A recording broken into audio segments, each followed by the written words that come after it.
Tapos sabi niya na mag-law school ka. So sabi ko, sige maglo-law school ako if papayagan mo ako mag-run as counselor. And then doon na nag-start. Nung nag-run na ako in 2016, I lost the elections in 2016. But it brought me to parang another world in a sense na mas nakita ko yung calling for public service. Ako po yung maghahanap ng mga taong makikinig sa akin. Tapos sabi ko, okay lang kahit 5 tao lang yan. Basta mayroong nakikinig. Kasi I want people to hear. I actually posted this on Facebook. Pero I grew up with a broken family, no? So, yes. So, I remember one time when I was in college na sobrang sakit ng puson ko. Like, sinugod ako sa hospital. And then, it was my friend's mom na nagsugod sa akin sa hospital because I didn't have anybody. So, I have a brooch with my dad kasi yes, passed away. So, wala na siya. Kaya may brooch ako niya kasi parang gusto kong makita niya. It was a tribute. Yeah, it was a tribute. My dad always tells me, ang problema hindi nauubos, napapalitan lang. The problem will solve itself. Pero huwag mong kakalimutan na mas maging malaki yung puso mo to accept all of those Sometimes problems. you have to let go and let God. Yes. You just have to surrender everything. Yes, that's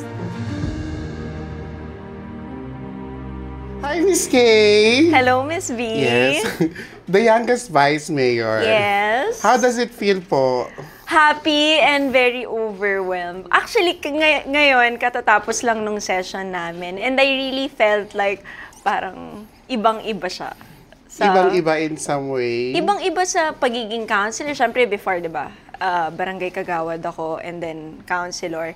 And sobrang iba yung duties and responsibilities ng vice mayor. And I'm really happy to be able to do this sa Olongapo. So, sobrang nung after elections, I was overwhelmed. Ngayon, sobrang overwhelmed ako with happiness talaga. Yeah.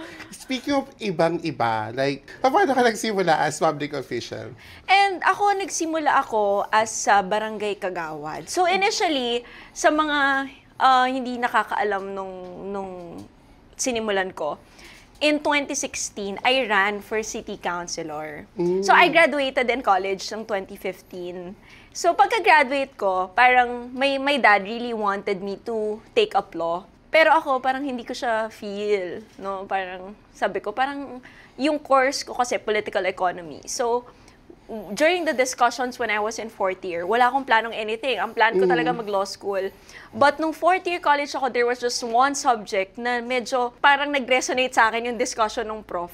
So parang inisip ko, parang I wanted to do this for Olongapo. Bakit walang gumagawa nito?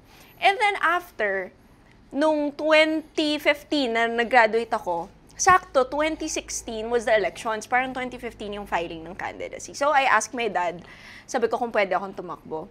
Pero ayaw niya kasi nga magulo, mundo ng politika. Tapos sabi niya na mag-law school ka. So sabi ko, sige maglo-law school ako if papayagan mo ako mag-run as counselor. And then doon na nag-start. Nung nag-run na ako in 2016, I lost the elections in 2016. But it brought me to parang another world in a sense na mas nakita ko yung calling for public service. Kasi it was a really, really good fight na syempre ako yung youngest noon. Ako lang talaga yung bata noon. I was gonna say kasi if that was 2016, that's 9 years ago. Yes. And then you were young by then. 30 years old ako ngayon. So 21. So I was really the youngest noon. So parang andun lang ako magpakilala. Alam mo yun, parang hindi ko pa alam yung mga ganap. Yes, parang gano'n na parang independent ako, very young and very idealistic. Yung mga platforms ko, yung mga programs ko, it was very idealistic. Pero syempre, hindi mo naman mawawala yun sa pagiging bata. Until now, ganun din naman. But year by year, nung nakita ko from 2016, nag-run na ako ng kagawad, barangay kagawad sa East Bahak-Bahak ng 2018. And then right after, nag-file ako for 2019 elections. And then, it all started out na tuloy-tuloy na. Tuloy-tuloy na. But how was it, like, the journey when you were starting? I think it's because if that happened during 2016, nung bata ka pa, it wouldn't have been the same ngayon na vice mayor ka na. Yes. I think yung nangyari from 2016, mas na-appreciate ko siguro yung mga ginagawa ko. And that's also the reason why mas hands-on ako sa work, mas gusto ko yung ginagawa ko. Kasi nakita ko noong 2016 na na-experience ko na in the first place na matalo. Yeah. 'Di ba? So parang ako ang goal ko lang is for people to see my heart for service. So since 2016, yun lang yung siniguro ko that I could bring the best service for Olongapo. So mas na-appreciate ko the way that yung mga programs and advocacies ko nag-unfold sa Yeah. mga tao. So And I yun. think when that happened, it's also a preparation for you. I Diba? think so. I think so. Kasi parang with everything na nangyayari, with all the failures na napapagdaanan mo, mas ma-appreciate mo yung mga bagay-bagay na parang thinking that there is a bigger plan for you. So, Yes. nung 2016 when I lost, parang after nun, doon nag-unfold lahat. Parang it became easier for me. And it was really different now na naging vice mayor ako. Kasi since 2016, I was independent. Diba? Ngayong 2025 elections, ngayon ako nagka-team with a leading. Kasi noong Like 2016, party sama-sama listing ba kami. yan? Sama-sama kaming independent councilors noon eh. So 2016, independent councilors, pero independent campaign then. And then same 2018, I had a group for barangay. 2019, independent as a councilor. 2020, independent as a councilor. And then now, di ba, syempre, may party mates na. I mean, may mga kasama ako sa slate. So, by then, sabi ko, mahirap yung kampanya ng independent, di ba? Syempre, buong Olongapo, iikutin mo, mag-isa ka. Tapos, ang ginagawa ko pa noon, alam mo ba dati, talagang, ako po yung maghahanap ng mga taong makikinig sa akin. Tapos sabi ko, okay lang kahit 5 tao lang yan. Basta may nakikinig Basta merong lang. nakikinig. Kasi I want people to hear. No, yun yung lagi kong sinasabi na gusto ko marinig ako ng tao, kahit ilan. Until nung vice mayor na, parang sabi ko, shucks, ang dami, parang sila pa yung pumupunta talaga, nagkukulang na kami ng chairs. So, it was really different and I felt like it was really not political. Parang I think I grew and my heart got even bigger Yes. during those years. I think so too. So, yun yung feeling kong nakita ng mga Yeah. tao during those years. And it's amazing how such a young age you have the heart for, to serve and to be able to do that. So take me back to how was Kay's childhood? Oh, yung childhood ko, well, I actually posted this on Facebook, pero I grew up with a broken family, no? So, Okay. yes, so I was 5 years old nung naghiwalay yung mom and dad ko. And then palipat-lipat ako nun ng house. So, parang 5 to 7, I was with my mom. 7 to, I think 10? 7 to 10, I was with my dad. Were you born here in Olongapo? Yes, Olongapo, born and Okay. raised. And then, yun pa, pasalit-salit lang. Until I was in Manila for college. So, 16 years old ako noon. I learned how to live sa Manila. Siyempre, doon ako nag-aaral. So, magsimula nun, parang mas independent yung choices ko in some ways. So, kaya, nung childhood ako, siguro, talagang mas na-strengthen din ako. And mas nakita ko yung needs and difference nung family dynamics ng broken family. Siyempre, iba yung kailangan, iba yung dynamics with my mom, iba yung dynamics with my dad. Kasi sa mom ko, panganay ako. Sa dad ko, I was the middle child. No? Matagal ako naging bunso and then nagkaroon ako ulit ng Bigla naging mga... ate ka. Yes. So, sobrang iba yung dynamics. So maybe ako tingin ko, yun din yung naging way ko to be strong na mag-decide ng mga siguro kaya ako independent sa politics kasi ang tagal kong independent din in life. As a child. Yes. Very So, independent. yes. So yun, masaya yung childhood ko, but it's really different from my life now. Kasi yung life ko nung childhood ako, wala akong ibang ginawa kundi mag-chess kasi chess player ako. Okay. It's either chess or school lang talaga. Pero now kasi syempre mas extrovert, mas marami akong activities now. So I really didn't think na magpapasok ako ng government, papasok ako ng politics. So yun, but it was really something that I learned from, for sure. Pero considering na you didn't have a solid foundation, like, syempre di ba kapag mga growing up, you need that support from your mom and your dad. Where do you get that heart to serve our city? I think yung foundation, I think it doesn't mean that your family has to be whole to have a strong foundation. And I think it's enough that you have people supporting you. And I'm really grateful for my mom and my dad na very supportive sila. And it also means na meron pa rin namang mga tao sa within my life, like extended family and friends who become my family as well. So yun, so parang sabi ko nga, sometimes the family that we're talking about are those families that we are born into, but also there are extended family na you chose to be your family members as well. And those are the people na nakasama ko rin ever since. And I'm really grateful for my parents, for my siblings, 'di ba? And even the whole of my family members, kasi sobrang binuo din nila yung foundation ko for that. But of course, I'm really also grateful for my friends kasi sila din yung nag-complete nung lahat ng yon, 'di ba? Do you believe kasi when God, pag may kulang sa'yo, meron siyang pinifeel na void? Yes. Kung ano yung wala sa'yo. Yes. And considering na, well, before, you said broken family. But as we age, as we mature, parang it's no longer broken eh. Parang, come to think of it on a positive note, you have two families that supporting you eh. Yes, diba? totoo. And na-realize ko kasi, parang parang may iba ka ring makukuhang learning from both sides. Yes. 'Di ba? May makukuha ka rin kasi I'm still lucky that I didn't grow up na totally hindi ko nakasama yung mga parents ko. And I really felt grateful for that kasi nakasama ko sila in some ways. Yeah. No, hindi lang siguro yung normal way like that on a people daily basis. that people expect it to be. Pero nakasama ko sila. And I'm really lucky and privileged to have that kind of dynamics sa family. And you got the morals and values as long as you have that with you, di ba? Yes. Yeah. So, yung morals and values naman, hindi yun nakaapekto. Hindi yun nakaapekto sa akin na parang growing up na kung gagawa ako against anything, against sa parents ko, hindi.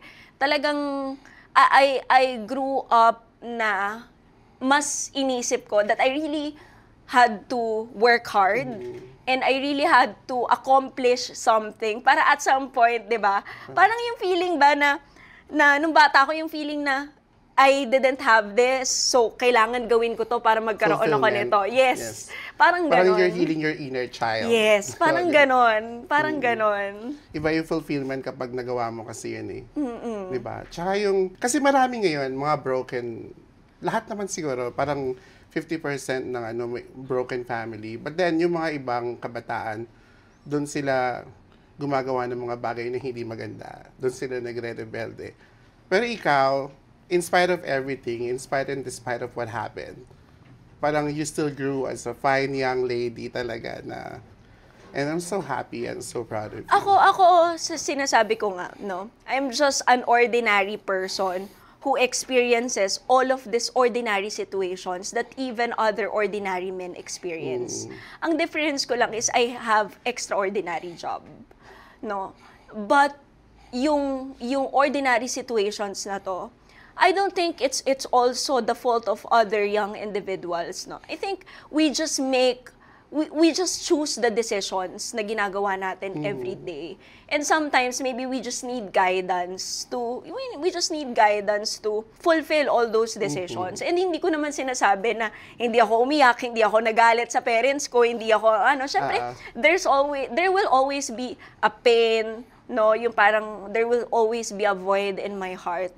But I come to accept it already. Siguro during the times you have to go through that process. Yes. Parang everybody has to go through that process, especially those young individuals na can't really parang comfort accept themselves or and accept yes, and accept what really happened, yes. di ba? Yes, and it's really valid. No, so siguro yun lang yung naging mahirap din sa akin kasi hindi naman siya naging madali.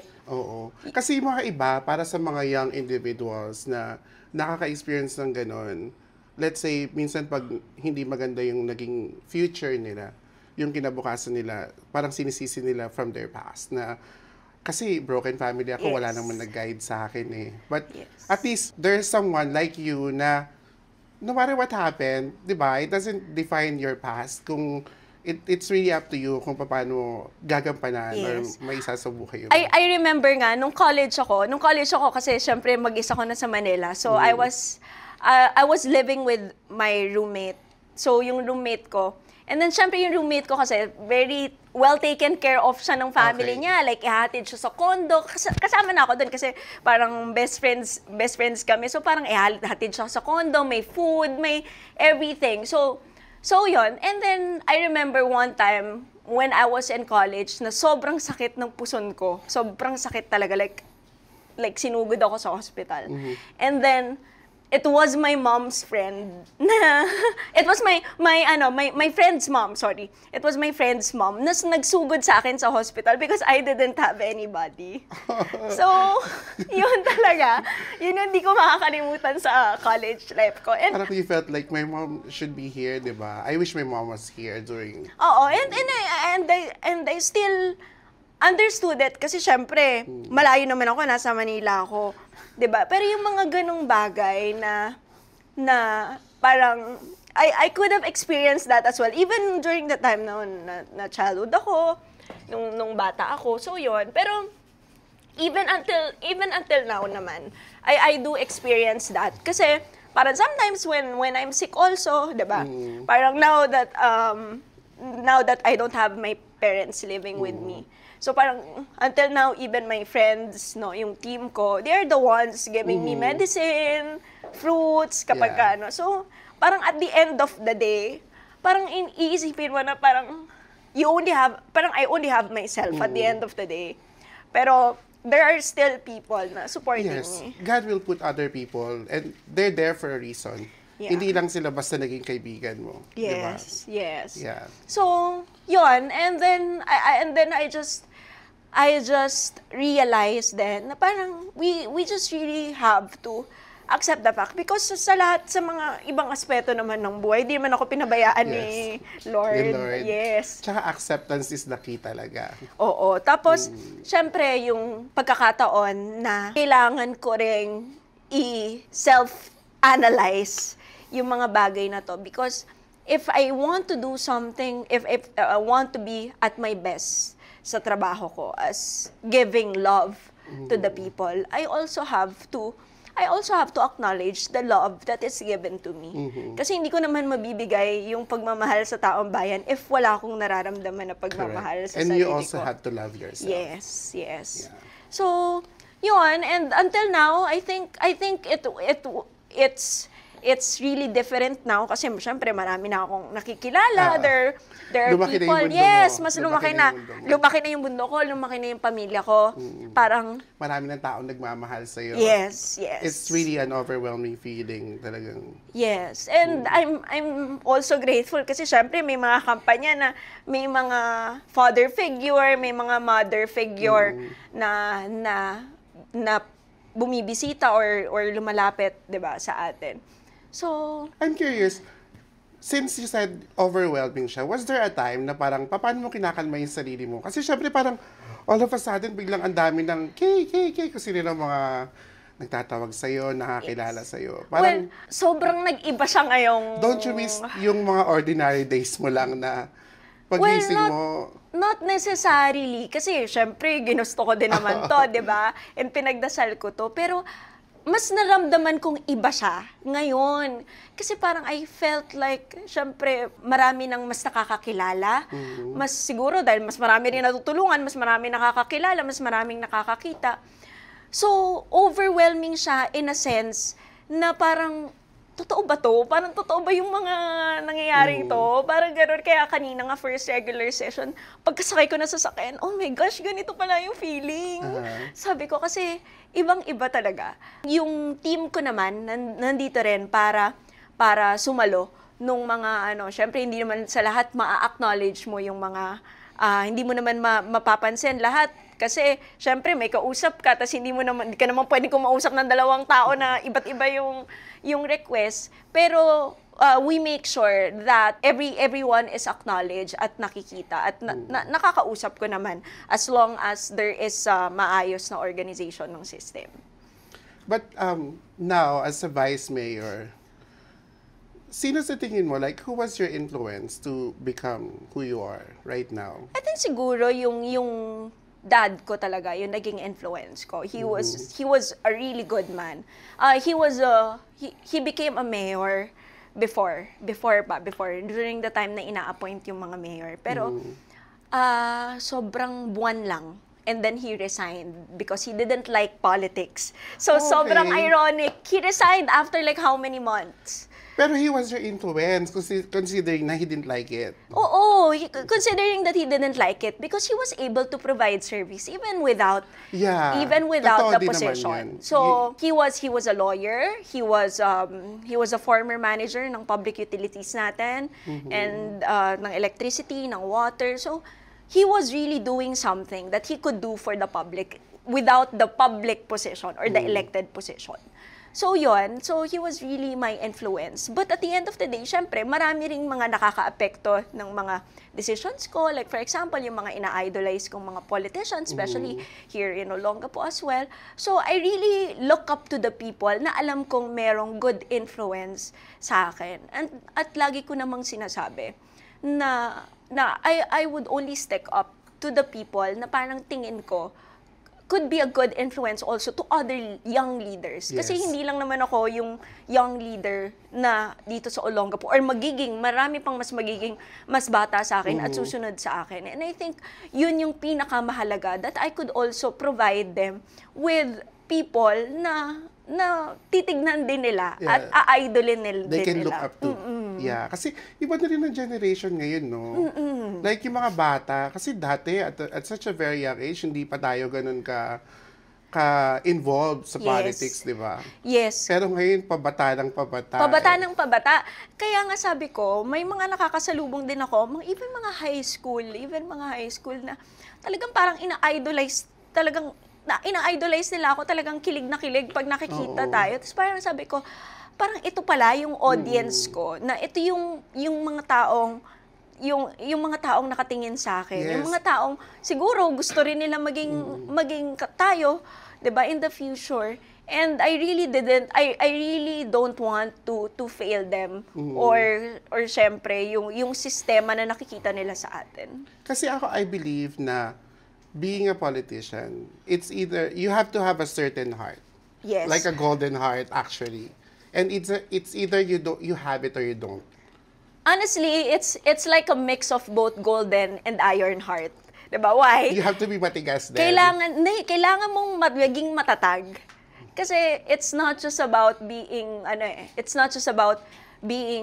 a golden person na you also have to be matatag. Kailangan mo ring maging matatag sa mga desisyon mo.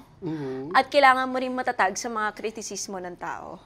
So, yun talaga. And parang it doesn't matter how gold your heart is, how big your heart is, laging nandyan yan. The criticisms at the challenges that might question your principles and integrity. Yes. And I think also, for having that iron heart, it's really important na you know who you are.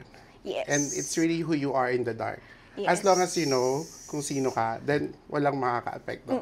Totoo Kahit sino yun. pa. Totoo yun. Totoo diba? yun. Yes. Yeah. Kaya lagi ko sinasabi, you have to know, sa mga leadership seminar ko sinasabi ko din, you really have to know your strengths and weaknesses para you can analyze yourself. Ano nga ba yung lakas ko? Where do I decide on this matter? And saan ako mahina sa mga matters na to? And if they say something negative, improve yourself. Yes. Yes, that's true. That's true. Pero honestly, ako, I don't use Facebook as much, my personal. Social media. Oo. Kasi syempre during the last elections, medyo mas heated, 'di ba? Pero kasi parang sometimes I realize that no matter how hard or gaano man ka iron heart yung meron ka sa mga bashing and all, parang you also have to protect your peace of mind because there are criticisms that you have to accept. But also there are criticisms that are not helpful to your mental health, diba? And that's how you handle things. Syempre pagka maganda yung criticism that I could improve on, ginagawa namin. In fact, may mga projects ako suggested by the other, by the criticisms, no? Yung mga natatanggap din naming mga messages. But also, kung alam kong hindi makakatulong sa akin, I just put it somewhere na hindi ko na mababasa. Uy, ang hirap pag-filter nun, ha? That's very hard thing to do. Yeah. And it was, I think, talagang matcha-challenge yung sarili mo eh.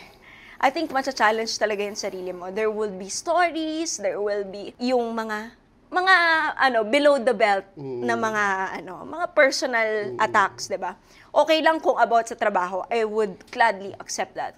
Pero yung mga personal attacks, yun talagang kailangan mong ayusin yung mo na. Yeah. I think you really have to set aside your emotions. Yes. And just do or think about why you're doing this to begin with. Yes, but also, you will come to understand as well that those people bashing you, those are also coming from the support then, and I get that, and I do understand You that. can take it as a constructive criticism. Yes, but it's just that, syempre, yung pagkakaintindi mo dun sa mga personal attacks, you just have to learn na, you just have to accept the fact na hindi yun mawawala. At talagang nandun yun parate. Kaya kailangan mo lang talagang, kung gusto mo ng peace of mind, huwag mo na lang huwag mo na lang basahin, di ba? Kasi sila coming from a position din na, yung coming from a feeling or an emotion din, siguro na hindi nila kayang i-handle. It was just, maski ako na-inspire sa story, na parang it was really inspiring. Na-imagine mo independent and then now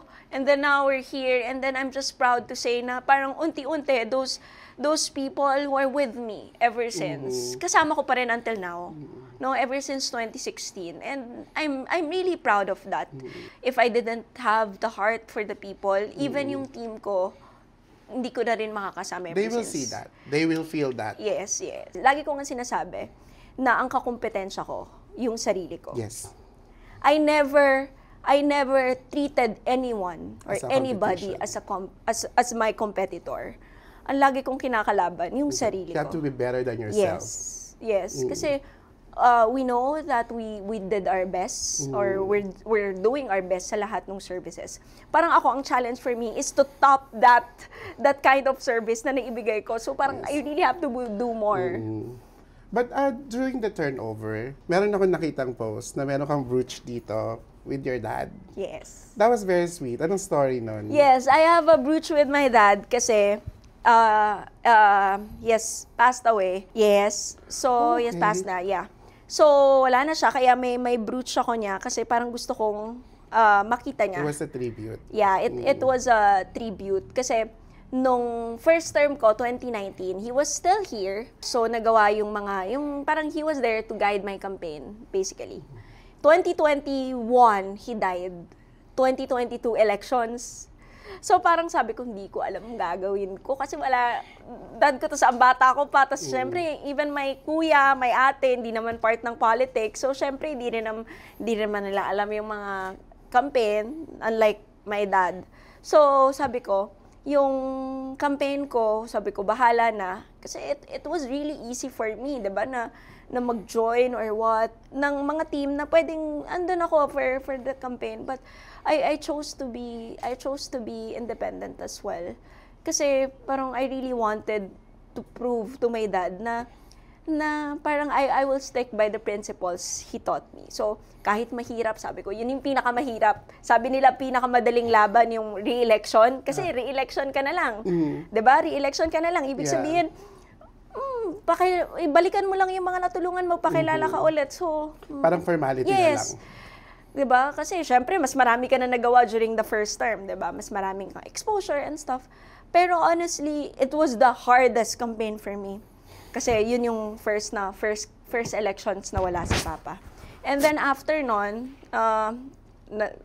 thank God from number 6 to number 3, nanalo tayo ng 2022 elections. And I'm just really proud of that. Tapos ngayon, Vice Mayor, and sabi ko nga, sana nandito siya to see all of this.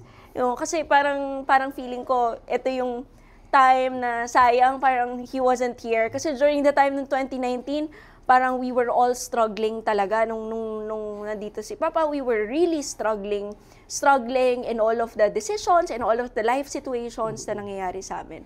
So parang gusto ko at least makita niya ngayon na parang, 'di ba? Parang nung campaign hirap na hirap kami, but look at us now pa, 'di ba? I'm sure he was watching you up there. Yes. And he's very proud of you. Yes. So that gesture was very sweet. Yes.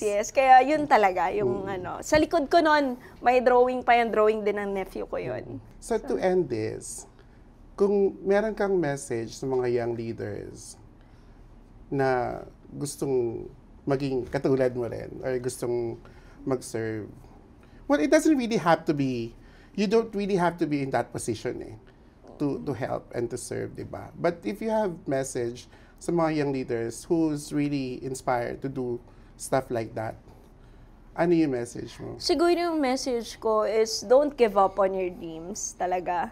And always make sure na lahat ng ginagawa mo ay yung masaya ka at yun nasa puso mo. 'Di ba? There are some instances, there are some fields na iba-iba tayo. Maybe in my field, ngayon in Olongapo, I could be the youngest vice mayor. But at the end of the day, meron tayong iba't ibang field at iba't ibang tao yung nag-e-excel doon. Merong mga youngest, 'di ba? Merong only female na nag-e-exist, 'di ba, sa iba't ibang lugar din. Pero it's because all of us continue to work hard to achieve our dream. So sana ganun din yung ating mga atin din yung mga young and inspirational leaders na, mga future leaders natin. Kasi at the end of the day, kailangan mong magtrabaho for yourself at siguraduhin na yung pangarap mo, it stays with you. And that dream might change, mag-iba man yung path. Pero at the end of the day, yung goal mo naman is just to be happy, di ba? And just to be free. Free and happy ka to do all the things that you want to do. Diba? And free and happy ka to do all the things na gusto mong makatulong o gusto mong makatulong sa pamilya mo o even sa sarili mo.